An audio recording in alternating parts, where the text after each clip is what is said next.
Highlander, 1992, sparked a cultural fire, igniting imaginations with its immortal warriors, electrifying sword fights, and that unforgettable Queen soundtrack. It pulled fans into a world where there can be only one, and turned its cast into genre icons. But more than 3 decades later, the lives of these stars have taken surprising turns. Some faced tragic ends, others quietly vanished from the spotlight, while a few kept their swords sharp in Hollywood. What really happened to them by 2025? Their transformations will surprise you, inspire you, and maybe even break your heart. Let's revisit the immortals, then and now. Adrian Paul as Duncan MacLeod.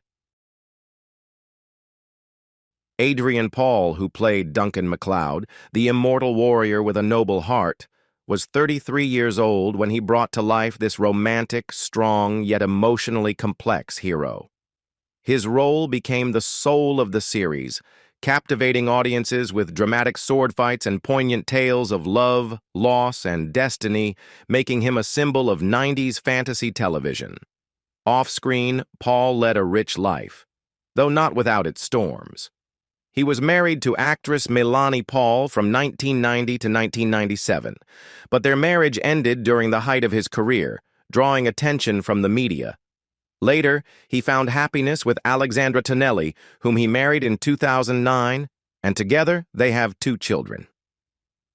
Financially, Paul faced difficulties in the 2000s when his post-Highlander projects didn't meet expectations, sparking rumors that he had to sell assets to stay afloat.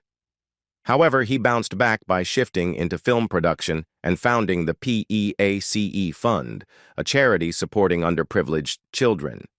At 66, Paul lives a quiet life focused on family and career, leaving behind a legacy as a beloved action star. Elizabeth Gracen as Amanda. Elizabeth Gracen, who played Amanda, a seductive and cunning immortal thief, was 32 when she brought irresistible charm to the series.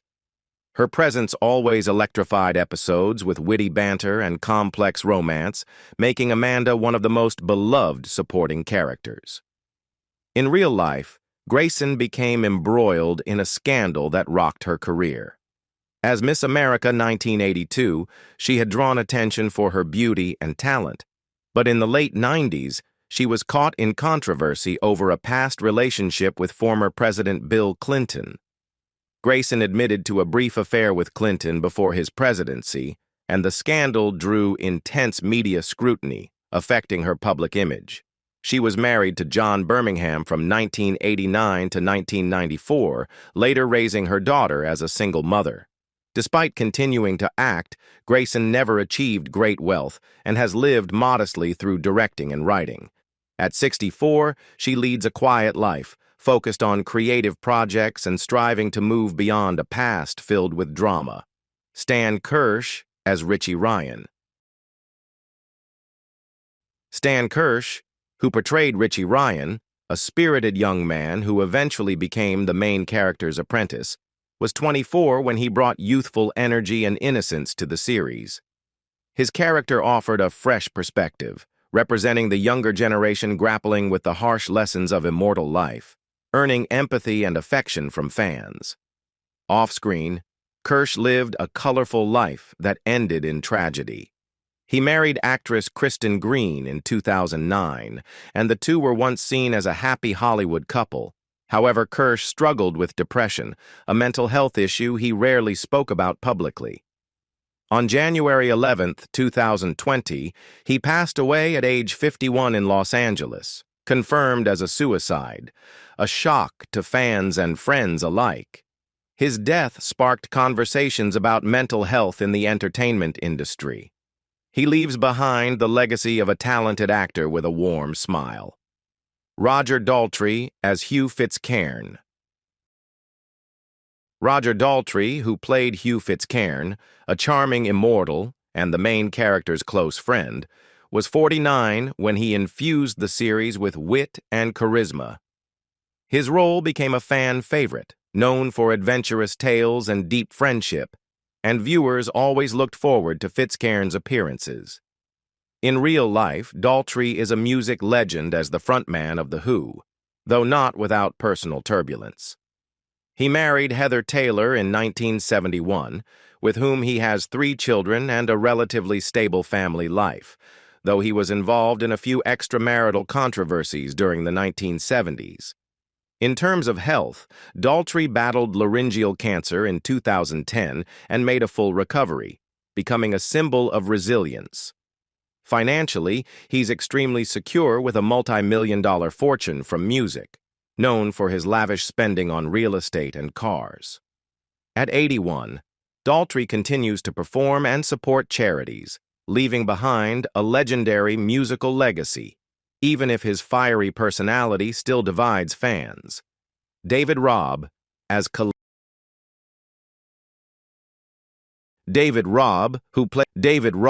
who played Khalil, an immortal with a brief but emotionally charged story, was 48 when he brought a quiet intensity and tragic depth to the series.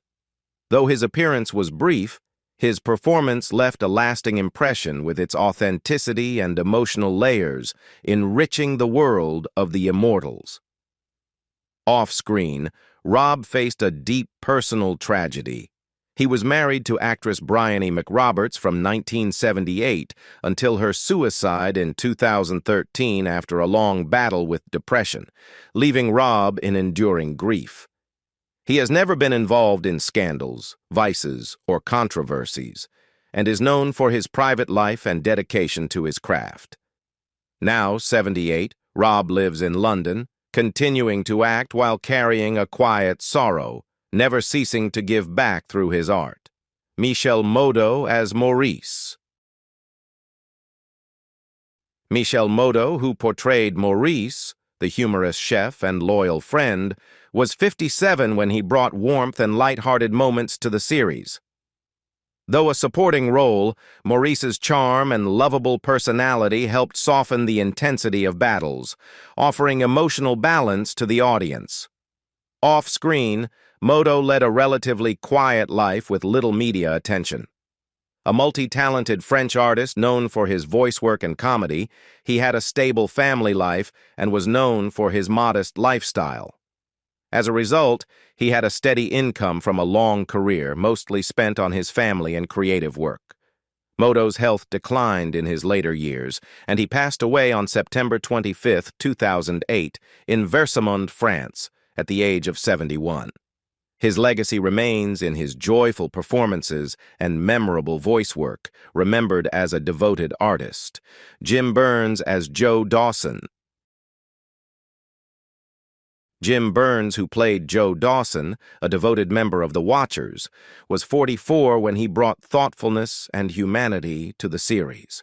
His role bridged the gap between immortals and humans, offering moments filled with moral reflection and loyalty that stayed with the audience. In real life, Byrnes has an inspiring story of resilience. He lost both legs in a car accident in 1972 at the age of 24, a life-changing event that tested his physical strength but not his spirit. Married to Laurie MacDonald, Byrnes lives a happy life, supported by the financial stability from his acting and blues music career. He spends on artistic and charitable projects, living comfortably. Now 77, Byrnes remains healthy, performing music and attending fan events, admired for his optimism and strength. Lisa Howard as Dr. Anne Lindsay. Lisa Howard, who portrayed Dr. Anne Lindsay, a compassionate doctor and devoted lover, was 31 when she brought tenderness and resilience to the series. Her character shone in the later seasons, offering the perspective of an ordinary person confronting the world of immortals, allowing audiences to feel the fragility of love. Off-screen, Howard lives a peaceful life. She married, had 1 child, and focused on her family after stepping away from Hollywood. Having mostly taken smaller roles and behind-the-scenes work, her finances were modest, just enough for a humble lifestyle. Now 62, Howard lives in Canada, occasionally appearing at fan events, cherished for her warmth and grace.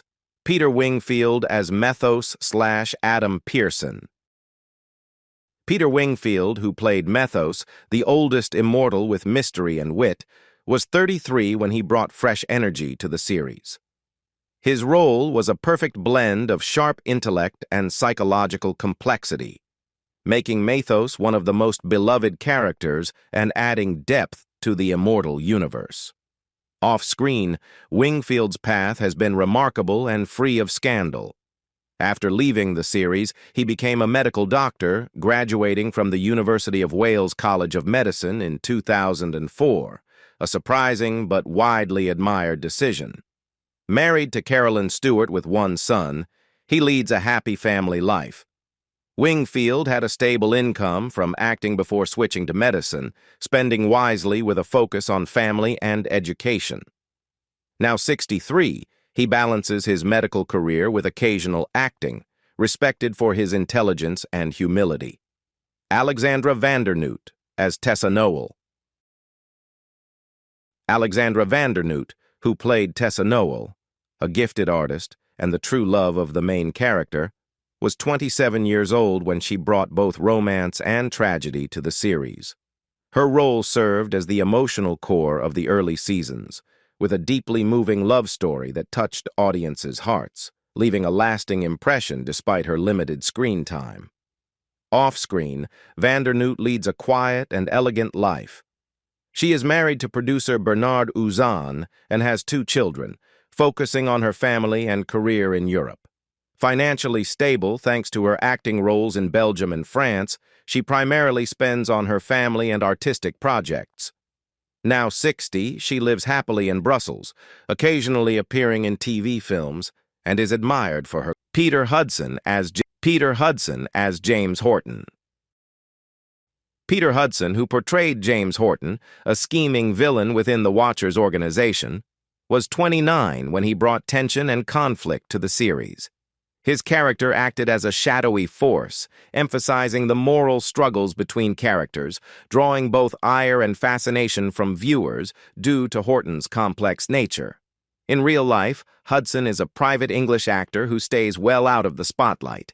He is married and has a family, though he shares little about his personal life. Financially, Hudson maintains a steady income from his European roles, spending modestly and without extravagance.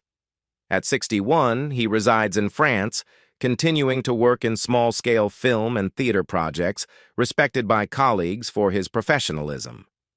Kristin Minter as Rachel McLeod.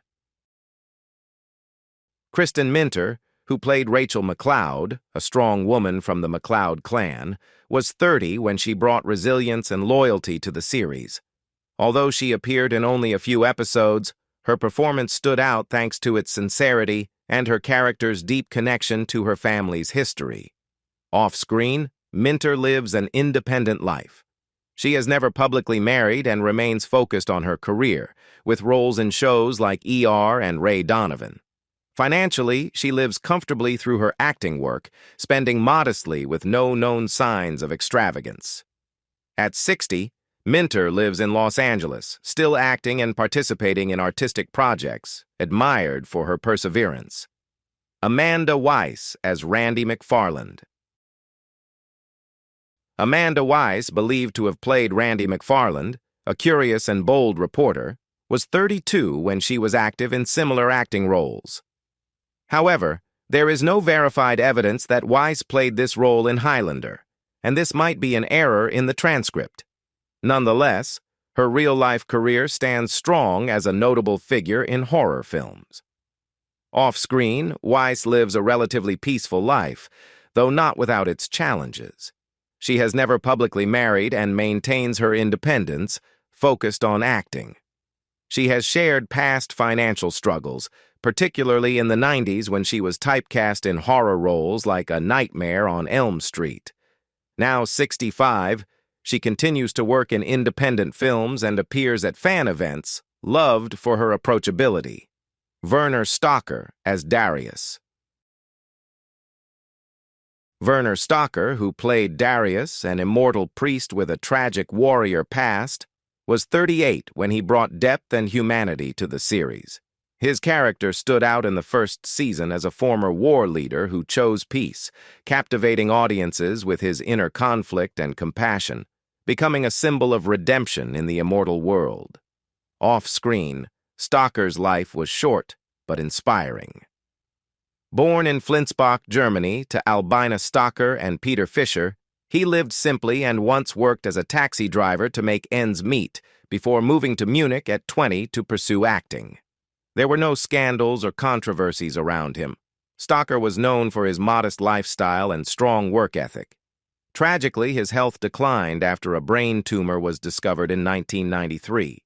He passed away on May 27, 1993, in Munich, just months after filming his scenes, at the age of 38, leaving behind a deep sense of loss. Valentine Pelka as Kronos. Valentine Pelka, who portrayed Kronos, the brutal leader of the Four Horsemen, was 40 when he brought a villain both magnetic and terrifying to the series. His performance was a storm of deadly charm and savage nature, making Kronos a character viewers loved to hate. He wasn't just a threat to Duncan MacLeod, but also shed light on Methos' dark past, elevating the storyline to a whole new level. Off-screen, Pelka has led a colorful life, though not without its small storms. Born in Dewsbury, England, to a Polish engineer father and an Irish actress mother, he has been married since 1995 and has a son born in 1998. He once revealed that Highlander producers initially thought he was too handsome for the role of Kronos, which led to the addition of a facial scar to give the character a more menacing look. Now 68, Pelka continues to act and produce films, beloved for his warmth and charm at fan conventions. Time has certainly changed the faces behind Highlander, but their legacy remains timeless. From unforgettable battles on screen to personal journeys off it, each story adds a new layer to the legend. Which cast member's transformation surprised you the most? Let us know in the comments, and don't forget to like and subscribe for more incredible